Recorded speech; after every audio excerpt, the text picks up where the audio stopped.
klien kami, korban ini membutuhkan waktu ya cukup lama memang untuk berdamai dengan dirinya dia sendiri, dan kemudian oke, aku berani.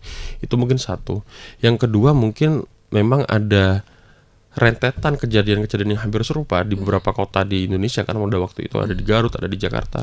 Itu mungkin yang lebih mendorong lagi, memberanikan diri lagi untuk korban ini akhirnya speak up begitu. Oke, berarti korban ini sempat mengalami trauma ya? Oh iya, sampai sekarang. Sampai sekarang ya, Mas, sampai ya? sekarang. Tapi pihak rumah sakit sudah meminta maaf kepada korban? Belum.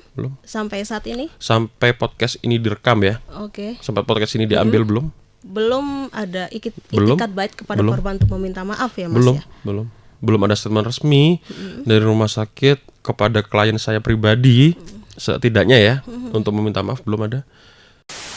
Tribuners, kasus pelecehan kembali terjadi dalam dunia medis. Kasus pelecehan dalam dunia medis kembali terjadi di wilayah Kota Malang, Jawa Timur. Seorang dokter berinisial AY yang bekerja di salah satu rumah sakit swasta, yaitu tepatnya di Rumah Sakit Persada Kota Malang, melakukan pelecehan terhadap korban KAR yang merupakan perempuan asal Bandung, Jawa Barat.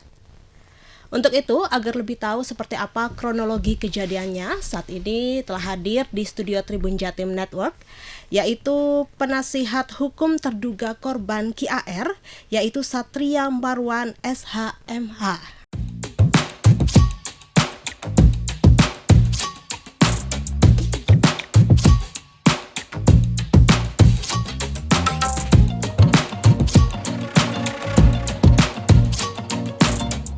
Assalamualaikum warahmatullahi wabarakatuh, Mas Satria.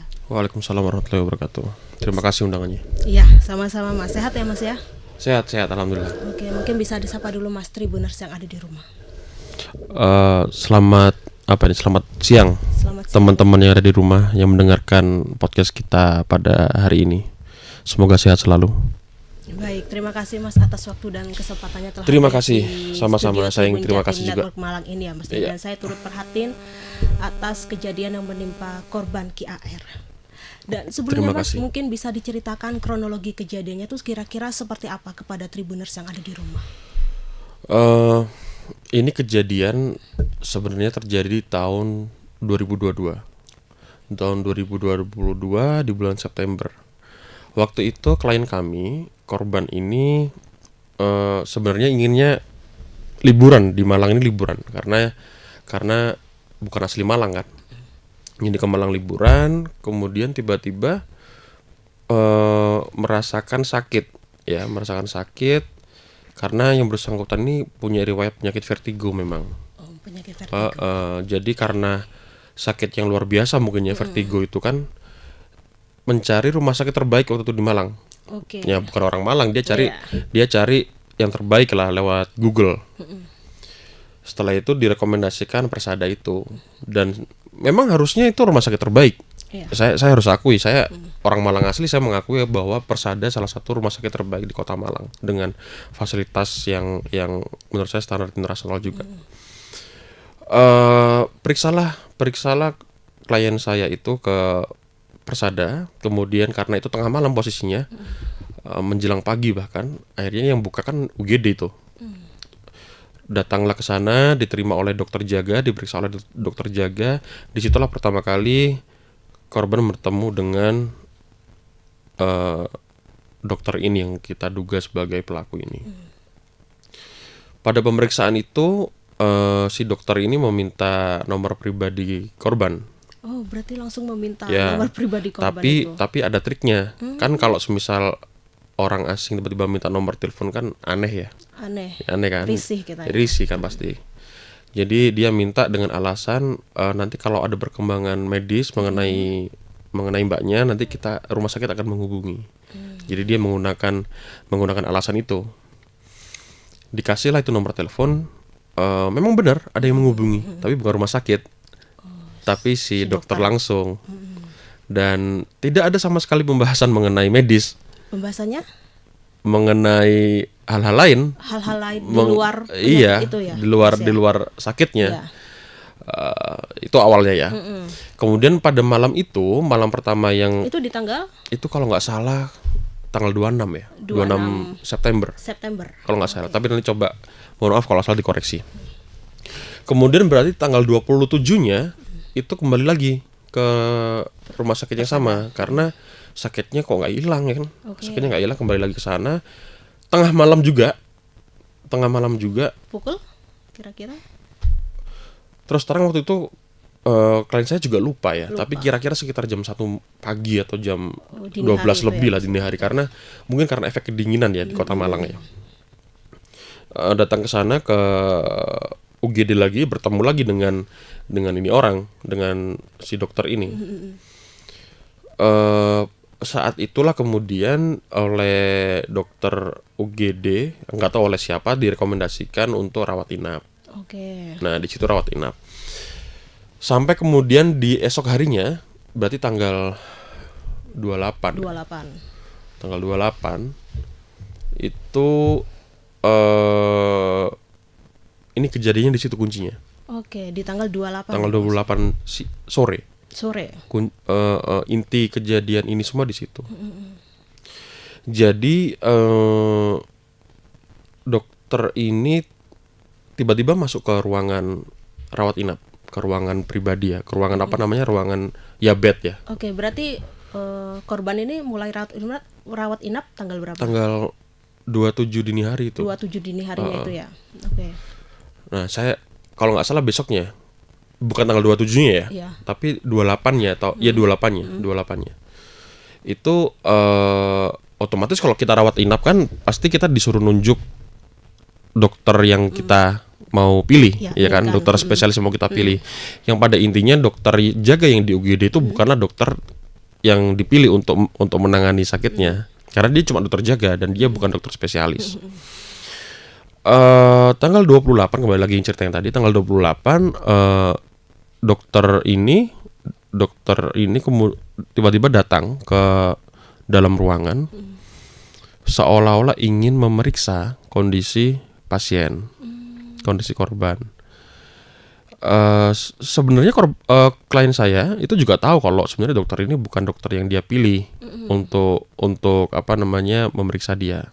Cuman kan ya nggak tahu ya, entah itu memang SOP rumah sakit atau bagaimana, nggak tahu. Menurut korban nggak tahu, mungkin ya disuruh rumah sakit atau bagaimana. Jadi ya korban pada waktu itu oke-oke aja untuk diperiksa. Dilakukan pemeriksaan di situ oleh si dokter ini, tapi kordennya ditutup semua.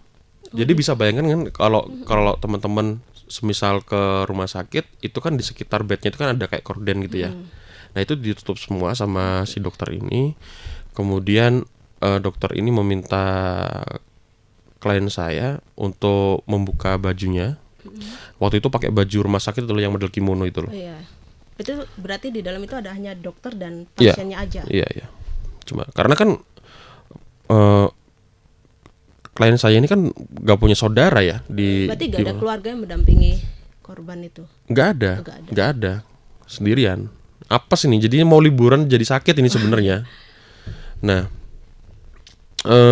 di situ dokter ini meminta untuk membuka bajunya. Kemudian dibuka sedikit awalnya. Hanya cukup, kira-kira hanya cukup untuk meletakkan stetoskop. Pikirnya klien saya kan begitu, pikirnya korban. Kemudian tapi dokter ini meminta untuk lebih dibuka lagi sampai hampir terlepas semua bajunya. Di situ dilakukan pemeriksaan, tapi dokter ini meminta untuk dibuka dalamannya, beranya. Ya, otomatis klien saya juga agak berhati-hati dong, buat apa? Akhirnya sambil dengan gestur menutupi, tetap dibuka, tapi dengan gestur untuk tetap menjaga gitu ya. Diperiksa pakai stetoskop, dan itu cukup lama tuh. Jadi dokter ini menempelkan stetoskop di daerah dada, daerah payudara.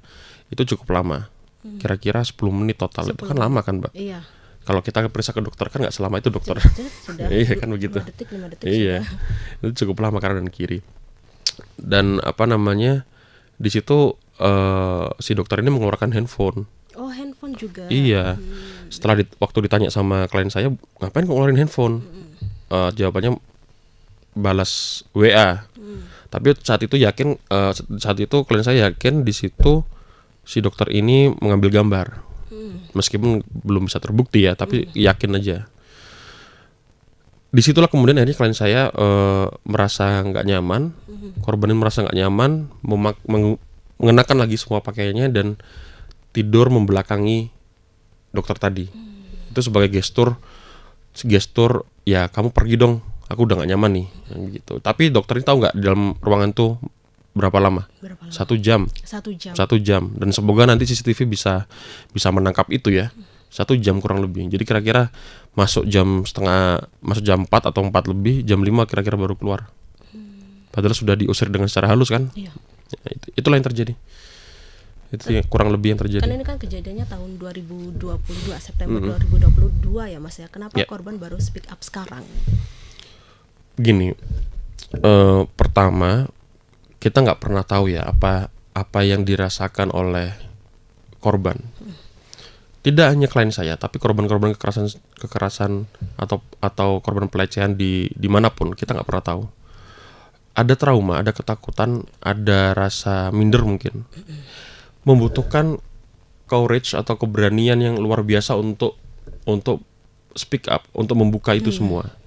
Dan kebetulan klien kami, korban ini membutuhkan waktu ya cukup lama memang untuk berdamai dengan dirinya dia sendiri dan kemudian oke, aku berani. Itu mungkin satu. Yang kedua mungkin memang ada rentetan kejadian-kejadian yang hampir serupa di beberapa kota di Indonesia kan pada waktu itu, ada di Garut, ada di Jakarta. Itu mungkin yang lebih mendorong lagi, memberanikan diri lagi untuk korban ini akhirnya speak up begitu. Oke, berarti korban ini sempat mengalami trauma ya? Oh iya, sampai sekarang. Sampai sekarang ya Mas sampai ya? sekarang. Ada trauma itu ada. Trauma itu ada. Mungkin korban sudah pergi ke psikolog atau gimana? Iya. Oke, mungkin ada pasien lain mungkin Mas dari kasus ini. Saya dengar ada. Cuman yang jelas kalau saya sih klien saya ya cuma satu aja, itu aja. Tapi saya dengar ada korban-korban lainnya ya Mas ya? Dan saya dengar juga dalam waktu dekat akan bikin laporan kok. Bikin laporan juga ke Polresta Malang. Dan menurut Masnya ya, apakah yakin kasus ini bisa ditindaklanjuti oleh kepolisian? Yakin. Sekarang kan udah ditindaklanjutin. Sekarang prosesnya sampai mana? Ini kita baru laporan tanggal 18 hari Jumat. Kemudian korban udah diperiksa, saksi yang kita hadirkan juga udah diperiksa, berbagai bukti yang mendukung kejadian itu juga sudah kita serahkan. Terus kalau nggak salah kemarin saya baca di berita hari Sabtu polisi sudah mendatangi lokasi kejadian dan sudah mengambil rekaman CCTV dan segala macam. Ya kita tunggu hasil prosesnya ya. Semoga dalam waktu dekat ada hasil. Dan tapi ini memang sudah berjalan kok prosesnya. Sudah berjalan prosesnya sudah dengan berjalan. Terakhir proses penyelidikan CCTV di Rumah Sakit Persada Kota Malang ini ya Mas ya. Nah barangkali menurut Masnya ini apakah menuntut dokter atau pihak rumah sakit yang saat itu memperkerjakan terduga pelaku? Kalau dokter jelas kita akan proses hukum ya, dan sudah ini. Kalau rumah sakit begini, pertama yang kita tuntut dari rumah sakit adalah keberpihakan terhadap korban, itu dulu yang paling penting. Itu yang paling penting dari ini semua. Tapi pihak rumah sakit sudah meminta maaf kepada korban? Belum. Sampai saat ini? Sampai podcast ini direkam ya. Oke. Sampai podcast ini diambil belum? Belum ada itikat baik kepada korban untuk meminta maaf ya Mas ya? Belum ada statement resmi dari rumah sakit kepada klien saya pribadi, setidaknya ya, untuk meminta maaf belum ada. Oh jangankan minta maaf, statement pro victim mendukung korban itu juga masih belum ada. Saya yakin niatan itu ada dari rumah sakit, dari Persada saya yakin ada. Persada bukan rumah sakit yang tidak profesional kok. Dia tahu, they know how to do sebenarnya. Cuman ya mungkin nggak tahu, mungkin mereka nggak tahu gimana caranya. Ya kita tunggu. Harusnya sekelas Persada ini tahu lah apa yang harus mereka lakukan. Ya kita akan tunggu. Oke, berarti menunggu permintaan maaf dari Persada Hospital sendiri ya Mas ya kepada korban KAR ini. Iya. Oke. Tapi kalau misalkan ngomong-ngomong ya Mas ya, sampai saat ini kan proses penyelidikan masih dilakukan oleh pihak kepolisian. Nah kira-kira korban nih sempat mendapat ancaman atau teror gak sih Mas? Oh nggak ada, alhamdulillah nggak ada. Dan semua orang alhamdulillah ya, semua orang mendukung, teman-teman media juga semua mendukung ya Mas. Mendukung ya? Terus netizen itu juga mendukung semua. Alhamdulillah semua lancar kok. Dukungan luar biasa. Dukungan luar biasa dari berbagai pihak terhadap kasus pelecehan ini. Betul. Ya Mas ya. Dan ternyata memang masyarakat Indonesia seluruh ya, masyarakat Indonesia itu sudah cukup melek terhadap awareness-nya tuh sudah ada untuk masalah kekerasan atau pelecehan ini gitu. Oke, terakhir ya Mas ya, mungkin ada pesan yang ingin Masnya sampaikan kepada Tribuners yang ada di rumah agar peristiwa seperti ini tuh tidak terulang kembali kepada masyarakat sekitar, khususnya wanita ya Mas ya. Jadi gini, untuk semua masyarakat,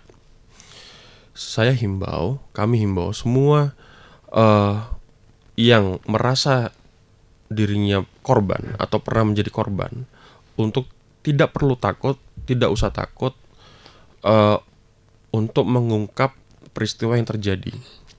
Carilah pendamping, entah itu pendamping psikologi, pendamping hukum, pendamping agama.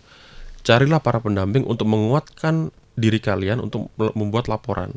Karena dengan hanya itu, kekerasan atau pelecehan dimanapun itu bisa teratasi. Kalau kalian tidak berani atau malu untuk membuat laporan, itu justru akan memperbanyak kejadian-kejadian serupa yang seperti ini. Jadi nggak apa-apa untuk membutuhkan waktu untuk menguatkan diri, nggak apa-apa. Cuman pada saatnya kalian tetap harus melapor karena ini bersangkutan dengan harga diri kalian juga. Ini bersangkutan dengan harkat dan martabat teman-teman juga. Jadi saya menganjurkan untuk korban atau yang merasa pernah menjadi korban, tolong untuk mempertimbangkan bikin laporan ke polisi. Karena kita sekarang udah punya Undang-Undang Nomor 12 Tahun 2022 tentang TPKS. Itu sudah sangat mengakomodir kepentingan korban, begitu. Oke, dan mungkin korban ini ada pihak lain nggak Mas yang meminta untuk korban KAR untuk damai dengan pelaku? Ada nggak Mas pihak lain yang meminta korban enggak. untuk sejauh ini sih enggak ya, damai dengan pelaku? Sejauh ini belum ada. Karena ini kan sudah kita laporkan ke kepolisian. Dan menurut Undang-Undang 12 Tahun 2022 tidak ada mekanisme penyelesaian di luar hukum yang berjalan. Gitu. Karena ini kan kejahatan yang jahat ya. Jadi saya pikir memang sudah waktunya pidana menjadi solusi. Hukum pidana menjadi solusi begitu. Oke, baik, terima kasih Mas Satria Marwan atas waktu dan kesempatannya telah hadir di studio Tribun Jatim Network Malang ini. Sukses terus untuk Tribun. Iya, sukses terus juga untuk Mas Satria Marwan. Oke, baik Tribuners, sampai di sini dulu perjumpaan saya kali ini. Saya Septiana Cahyani dan Mas Satria Marwan pamit undur diri dan sampai jumpa kembali lagi dalam podcast Malang Live episode berikutnya. Assalamualaikum warahmatullahi wabarakatuh. Download Tribun X sekarang, menghadirkan lokal menjadi Indonesia.